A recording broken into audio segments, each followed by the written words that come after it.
বার্ষিকী হিসাবে এই রবিউল আউয়াল মাসের 12 তারিখের মধ্যে কিছু মুসলমান নামদারি টুপিওয়ালা আরো একটি ঈদ উদযাপন করে। আল্লাহ পাক রব্বুল আলামিন নবীকে দিয়েছেন দুইটি ঈদ, আর নবীও হাদিসের মধ্যে বলে দিলেন যে আমার উম্মতের মধ্যে তোমাদেরকে দুইটি ঈদ দেওয়া হয়েছে।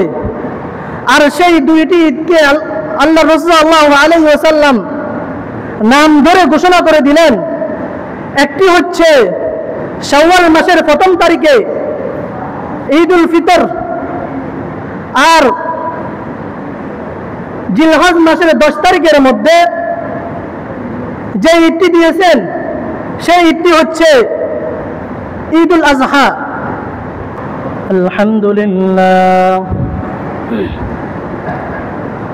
আলহামদুলিল্লাহ الذي جعل الشمس والقمر بحسبان والنجم والشجر يسجدان وفضل زمانا على زمان كما فضل مكانا على مكان وإنسانا على إنسان. ونشهد أن لا إله إلا الله وحده لا شريك له، ونشهد أن سيدنا وسندنا وحبيبنا ومولانا وحبيب ربنا وطبيبنا وطبيب قلوبنا ومولانا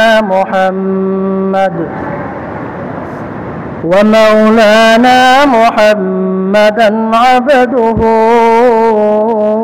ورسوله صلى الله تعالى عليه وعلى آله وأصحابه وبارك وسلم تسليما كثيرا كثيرا. أما بعد، فقد قال الله تعالى في كلامه المجيد وفي فرقانه الحميد: أعوذ بالله من الشيطان الرجيم. بسم الله الرحمن الرحيم.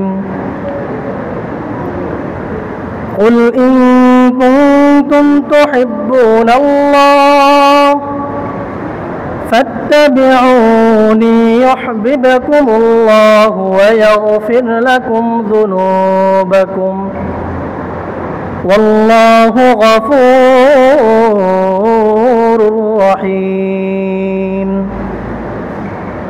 وقال رسول الله صلى الله عليه وسلم: لا يؤمن أحدكم حتى أكون أحب إليه من والده وولده والناس أجمعين، أو كما قال النبي عليه الصلاة والسلام. صدق الله مولانا العظيم وصدق رسوله النبي الكريم، ونحن على ذلك لمن الشاهدين والشاكرين، والحمد لله رب العالمين. اللهم صل على محمد وعلى آل محمد كما صليت على إبراهيم وعلى آل إبراهيم إنك حميد مجيد اللهم بارك على محمد وعلى آل محمد كما باركت على إبراهيم وعلى آل إبراهيم إنك حميد مجيد ميدوره مجبوره أي سيد عالم ميدوره مجبوره أي سيد عالم दीदार दिखा देने की आवाज सुना दो दीदार दिखा देने की आवाज सुना दो या रब मेरे आँखों में समा जाए मदीना या रब मेरे आँखों में समा जाए मदीना मुद्दत से मेरे दिल में तमन्ना मदीना मुद्दत से मेरे दिल में तमन्ना मदीना যে মহান আল্লাহ রব্বুল আলামিন আমাদেরকে অত্যন্ত দয়া করে মায়া করে মেহেরবানি করে মহব্বত করে ভালোবেসে জুমার নামাজ আদায়ের লক্ষ্যে মসজিদে আসার বসার কিছু দিনই কথা বলা ও শোনার তৌফিক দান করেছেন এই জন্য সবাই অন্তঃস্থল থেকে শুকরিয়া আদায় করে আলহামদুলিল্লাহ সাথে সাথে লক্ষ কোটি দুরুদ ও সালাম সাইয়্যিদুল মুরসালিন রাহমাতুল লিল আলামিন শাফিউল মুজনিবিন খাতামুন নবিয়্যিন সাইয়্যিদুস সাকলাইন নবিয়ুল আরব ওয়াল আজম হাবিবে কিবরিয়া আশরাফুল আম্বিয়া হযরত মুহাম্মদ মুস্তাফা সাল্লাল্লাহু আলাইহি ওয়াসাল্লামের উপর আল্লাহ পাক রব্বুল আলামিন কোরআনের মধ্যে বলেন কুল ইন কুনতুম তুহিব্বুনাল্লাহ কুল হে রাসূল আপনি বলেন ইন কুনতুম তুহিব্বুনাল্লাহ যদি আমাকে ভালোবাসে যদি আল্লাহ তাআলাকে ভালোবাসে ফাত্তাবিউনি যেন আপনার অনুসরণ করে ইউহিব্বুকুমুল্লাহ আর যদি আপনাকে অনুসরণ করে যারা আপনার অনুসরণ করবে আমি তাদেরকে ভালোবাসবো তুহিব্বুনাল্লাহ আমি তাদেরকে ভালোবাসবো ওয়া ইয়াগফির লাকুম যুনুবাকুম আর আমি তাদেরকে ক্ষমা করে দিব ওয়াল্লাহু গফুরুর রহিম আর আমি হচ্ছে অত্যন্ত পরম করুণাময় বড় দয়ালু এই মাসটা হচ্ছে রবিউল আউয়াল মাস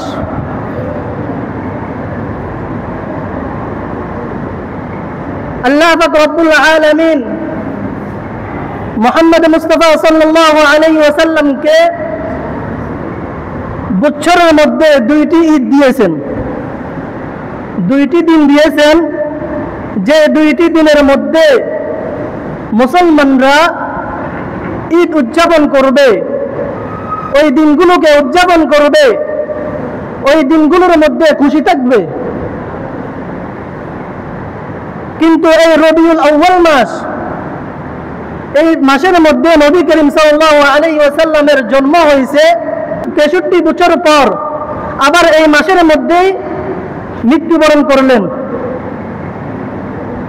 আর নবী করিম সাল্লাল্লাহু আলাইহি ওয়াসাল্লামের জন্মবার্ষিকী হিসাবে এই রবিউল আউয়াল মাসের 12 তারিখের মধ্যে কিছু মুসলমান নামদারি টুপিওয়ালা আরো একটি ঈদ উদযাপন করে আল্লাহ পাক রব্বুল আলামিন নবীকে দিয়েছেন দুইটি ঈদ আর নবীও হাদিসের মধ্যে বলে দিলেন যে আমার উম্মতের মধ্যে তোমাদেরকে দুইটি ঈদ দেওয়া হয়েছে আর সেই দুইটি ঈদকে আল্লাহ রাসূল সাল্লাল্লাহু আলাইহি ওয়াসাল্লাম নাম ধরে ঘোষণা করে দিলেন। একটি হচ্ছে শাওয়াল মাসের প্রথম তারিখে ঈদুল ফিতর, আর জিলহজ মাসের 10 তারিখের মধ্যে যে ঈদটি দিয়েছেন সেই ঈদটি হচ্ছে ঈদুল আজহা।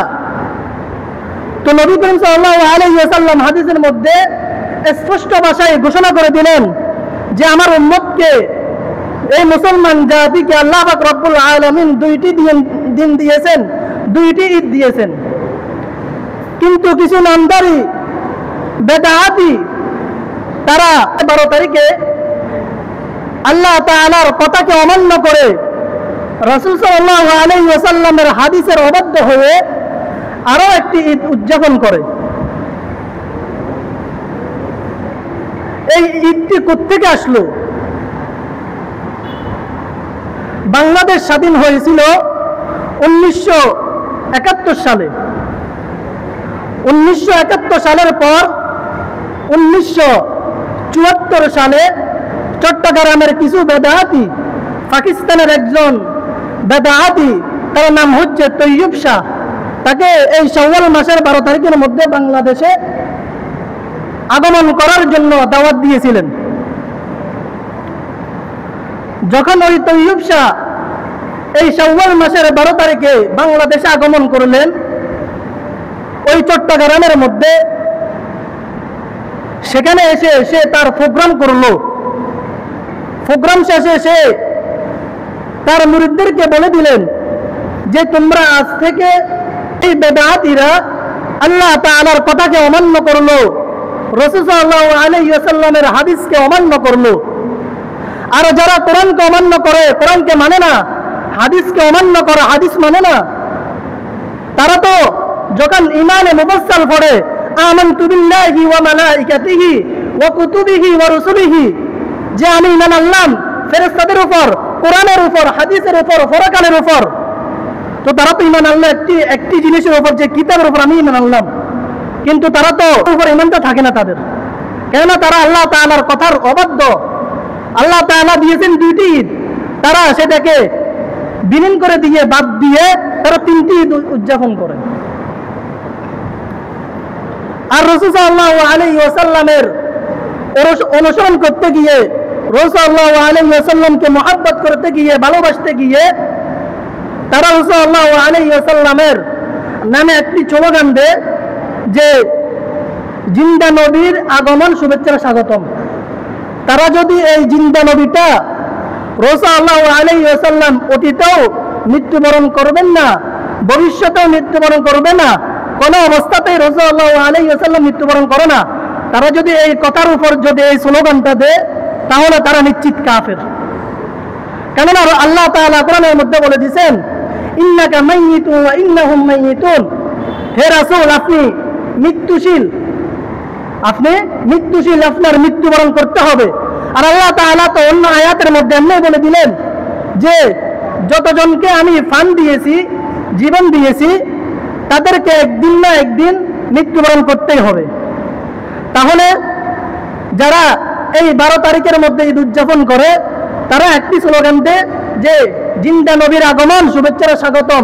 তারা যদি এই জিন্দা নবীটা, নবী করিম সাল্লাল্লাহু আলাইহি ওয়াসাল্লামকে অতীতেও মৃত্যুবরণ করে না, ভবিষ্যতেও মৃত্যুবরণ করে না, মানে রাসূল সাল্লাল্লাহু আলাইহি ওয়াসাল্লাম কখনো মৃত্যুবরণ করে না, এই বিষয়ের উপরে যদি, এই চিন্তার উপর যদি তারা এই স্লোগানটা দেয়, তারা নিশ্চিত কাফের।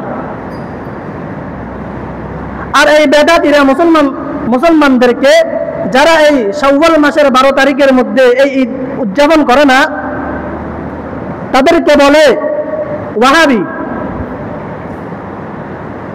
আর আমরা এই ঈদটা আসলো থেকে 1974 সাল থেকে। তাহলে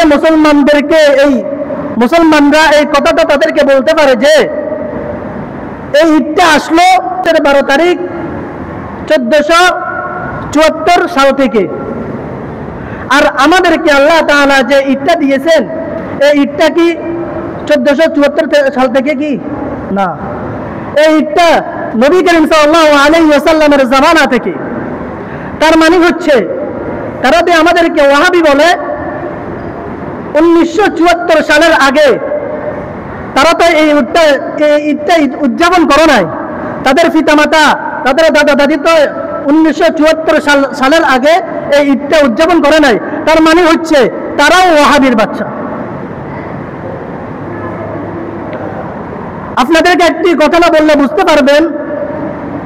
রশিদ আহমদ গঙ্গোহী রহমতুল্লাহ আলাই একদিন তিনার খাদেম তিনাকে বলতেছেন যে হুজুর, আমি চিশতি আজমির শরীফে ওরস হইতেছে, আমি তিনার কবর জিয়ারত করার জন্য একটু যাব। তখন রশিদ আহমদ গঙ্গোহী রহমতুল্লাহ আলাই বললেন যে তুমি এখন যেও না, এখন সেখানে ওরস চলতেছে, সেখানে ছেলে মেয়েরা এরকম সবাই এসে একসাথে ওরস করতেছে, এখন তুমি সেখানে যেও না। তুমি যখন ওরস শেষ হয় তখন যেও, সেখানে গিয়ে তুমি জিয়ারত করে এসো। তখন খাদেম বলতেছে না, আমি যাব, আমি এখনই যাব। তখন রশিদ আহমদ গঙ্গোহী রহমতুল্লাহ আলাই খাদেমকে বললেন যে তুমি একটি সাদা কাগজ নিয়ে আসো আমার কাছে। তখন খাদেম একটা সাদা কাগজ নিয়ে আসলো, কোনো কালিও আনলো না, কোনো কলমও আনলো না, কোনো পেন্সিলও আনলো না। যখন এই কাগজটা এনে রশিদ আহমদ গঙ্গোহী রহমতুল্লাহ আলাইকে দিলেন, তখন রশিদ আহমদ গঙ্গোহী রহমতুল্লাহ আলাই সাদা কাগজের মধ্যে আঙ্গুলের ইশারায় কি যেন লিখলেন, লিখে খাদেমকে দিলেন। আর দিয়ে বলতেছেন যে তুমি যখন আজমির শরীফ যাইবা, আজমির শরীফ যাওয়ার পথের মধ্যে দুইটি পাহাড় দেখতে পাবে একসাথে। তখন ওই পাহাড়ের মধ্যে নেমে যাবে, নেমে গিয়ে পাহাড়ের চূড়ে গিয়ে দেখবা সেখানে একজন সাদা কাপড় পর্দেওয়ালা আল্লাহওয়ালা জিকির করতেছে, আল্লাহ তাআলার ইবাদত করতেছে, তাকে গিয়ে এই সাদা কাগজটা দিবা। তখন রশিদ আহমদ গঙ্গোহী রহমতুল্লাহ আলাইহির খাদেম রওনা হলো আজমির শরীফ যাওয়ার জন্য। রশিদ আহমদ গঙ্গোহী রহমতুল্লাহ আলাইহি যেভাবে বলেছেন যে পথের মধ্যে একটি পাহাড় দেখতে পাবা, ওই খাদেমও যাইতেছে পথের মধ্যে দেখতেছে হঠাৎ একটি পাহাড়। তখন রশিদ আহমদ গঙ্গোহী রহমতুল্লাহ আলাইহির খাদেম ওই পাহাড়ের মধ্যে নেমে গেলেন, নেমে গিয়ে পাহাড়ের চূড়ে গেলেন। যাওয়ার পর রশিদ আহমদ গঙ্গোহী রহমতুল্লাহ আলাইহি যেভাবে বলেছেন একজন সাদা কাপড় পরনেওয়ালা আল্লাহ তাআলার ইবাদত করতেছে, জিকির করতেছে। তো খাদেম গিয়ে দেখতেছে সেভাবে একজন আল্লাহওয়ালা সাদা কাপড় পরনেওয়ালা আল্লাহ তাআলার জিকির করতেছে। তখন খাদেম গিয়ে ওই আল্লাহওয়ালাকে সাদা কাগজটা দিলেন। সাদা কাগজটা দেওয়ার পর ওই আল্লাহওয়ালাটা সাদা কাগজটা নিয়ে একটু পড়লেন, পড়ার পর একটি মুস্কি হাসি দিলেন। মুস্কি হাসি দিয়ে অপর ফিল্ডের মধ্যে তিনি আঙ্গুলের ইশারায় কি যেন লিখে দিলেন, লেখে খাদেমকে দিয়ে দিলেন, বললেন তোমাকে যে এই কাগজটা দিয়েছে তাকে কাগজটা দিয়ে দিও। তখন খাদেম আজমির শরীফ গেল, সেখানে গিয়ে মাজার জিয়ারত করলো। জিয়ারত করার পর যখন রশিদ আহমদ গঙ্গোহী রহমতুল্লাহ আলাইহির কাছে ফিরে আসলেন, ফিরে এসে ওই সাদা কাগজটা রশিদ আহমদ গঙ্গোহী রহমতুল্লাহ আলাইহিকে দিলেন। রশিদ আহমদ গঙ্গোহী রহমতুল্লাহ আলাইহি কাগজটা নিয়ে উল্টা পিঠের মধ্যে এটা যে লিখেছে ওই কাগজের উল্টা পিঠের মধ্যে সেটা পড়লেন। পড়ে তিনি একটি মুস্কি হাসি দিলেন। তখন খাদেমের মনের মধ্যে একটি প্রশ্ন জাগলো যে তিনি কোনো কলম দিয়ে লিখলেন না, কাগজের মধ্যে কোনো পেন্সিল দিয়ে লিখলেন না, শুধু আঙ্গুলের ইশারায় কি যেন লিখলেন। আর এই কাগজটা আমি অমুক ব্যক্তির কাছে দিয়েছি, তিনিও পড়ে একটি হাসি দিলেন। আবার তিনি উল্টা পিঠের মধ্যে অন্য কি যেন একটা লেখি আবার আমার কাছে দিলেন, আমি রশিদ আহমদকে দিলাম, তিনি পড়ে একটা মুস্কি হাসি দিলেন। তখন হুজুরকে প্রশ্ন করতেছেন যে হুজুর আমি তো এটা বুঝলাম না, আপনিও সাদা কাগজের দিকে দেখে হাসলেন, উনিও সাদা কাগজ দেখে হাসলো। তখন রশিদ আহমদ গঙ্গোহী রহমতুল্লাহ আলাইহি খাদেমকে বলতেছে, তাহলে শোনো, তুমি যে ব্যক্তির মাজার জিয়ারত করার জন্য গেছিলা তিনি সেই মাজারের মধ্যে নাই, আল্লাহ তাআলা তিনাকে ওই পাহাড়ের চূড়ার মধ্যে এনে দিয়েছেন। তুমি যে মাজারের জিয়ারত করার জন্য গেছিলা, যে আল্লাহওয়ালার কবর জিয়ারত করার জন্য গেছিলা, তিনি সেই মাজারের মধ্যে নাই, তিনি সেই কবরের মধ্যে নাই, তিনি আল্লাহ তাআলার কুদরতে ওই পাহাড়ের চূড়ার মধ্যে চলে আসলেন। তো এই কাগজের মধ্যে কি লিখলেন? রশিদ আহমদ গঙ্গোহী রহমতুল্লাহ আলাইহি কাগজের মধ্যে লিখলেন যে হে আল্লাহ ওয়ালা, আপনার মাজারের মধ্যে এরকম শিরিক হইতেছে, এরকম বেদাত হইতেছে, আপনার কবরের মধ্যে মহিলারা গিয়ে পুরুষরা গিয়ে যে আপনার কবরের মধ্যে সিজদা করতেছে, আপনি এগুলোর প্রতিহত কেন করেন না, এগুলো কেন বাধা দেন না? তখন ওই আল্লাহ ওয়ালা তাওফার ফিডের মধ্যে লিখলেন যে হে রশিদ আহমদ, আমি তো মারা গেলাম, আমার তো এখন দুনিয়ার মধ্যে আর কোনো কুদরত নাই, তোমরা তো এখনো জীবিত আছো, এই কাজটা বন্ধ করার দায়িত্বটা এখন তোমাদের। এই কথাটা তিনি ওভারফিডের মধ্যে লিখলেন। আর এই আল্লাহ ওয়ালাটাকে, এই আল্লাহ ওয়ালাটা হচ্ছেন খাজা মঈনুদ্দিন চিশতি আজমিরি রহমতুল্লাহ আলাইহি। তিনি কিভাবে আল্লাহ ওয়ালা হইলেন, এত বড় আল্লাহ ওয়ালা? তিনি যখন তিনার মায়ের গর্ভের মধ্যে ছিলেন, একদিন হঠাৎ করে খাজা মঈনুদ্দিন চিশতি আজমিরি রহমতুল্লাহ আলাইহি তিনার খানকা থেকে বাড়িতে আসলেন। বাড়িতে আসার পর তিনার মা দেখতেছে তিনি আজকে অনেক খুশি। তখন মা ছেলেকে জিজ্ঞেস করতেছে, হে মঈনুদ্দিন, তুমি আজকে এত খুশি কেন? তখন খাজা মঈনুদ্দিন চিশতি আজমিরি রহমতুল্লাহ আলাইহি মাকে উত্তর দিতেছেন যে হে মা, আজকে আমার হাতে অনেক বিধর্মী আমার হাতে মুসলমান হয়েছে, এই জন্য আমি এত খুশি। তখন খাজা মঈনুদ্দিন চিশতি আজমিরি রহমতুল্লাহ আলাইহির মা খাজা মঈনুদ্দিনকে বলতেছেন, হে মঈনুদ্দিন, এই খুশিটা, এই বাহাদুরিটা তোমার না, এই খুশিটা, এই বাহাদুরিটা হচ্ছে আমার। তখন মঈনুদ্দিন মাকে বলতেছে, এই বাহাদুরিটা আপনার কিভাবে? মা বলতেছে, তুমি যখন আমার গর্ভে ছিলা, তুমি যতদিন আমার গর্ভে ছিলা, আমি একটি রাত্রেও ঘুমাই নাই। প্রত্যেকটা রাত্রির মধ্যে আমি আল্লাহ তাআলার দরবারে নামাজ পড়ে কোরআন তেলাওয়াত করে আল্লাহ তাআলাকে শুধু বলতাম, হে আল্লাহ ওয়ালা, হে আল্লাহ, আমার গর্ভের মধ্যে যে সন্তানটা আপনি দিয়েছেন, এই সন্তানটাকে আপনি আল্লাহ ওয়ালা বানাই দেন, এই সন্তানটাকে আপনি মুত্তাকি বানাই দেন, এই সন্তানটাকে আপনি ফরজগার বানাই দেন। আমি প্রত্যেকটা রাত্রি তুমি বিনষ্ট হওয়া পর্যন্ত আমি প্রত্যেকটা রাত্রি তোমার জন্য শুধু দোয়া করতাম আল্লাহ তাআলার কাছে।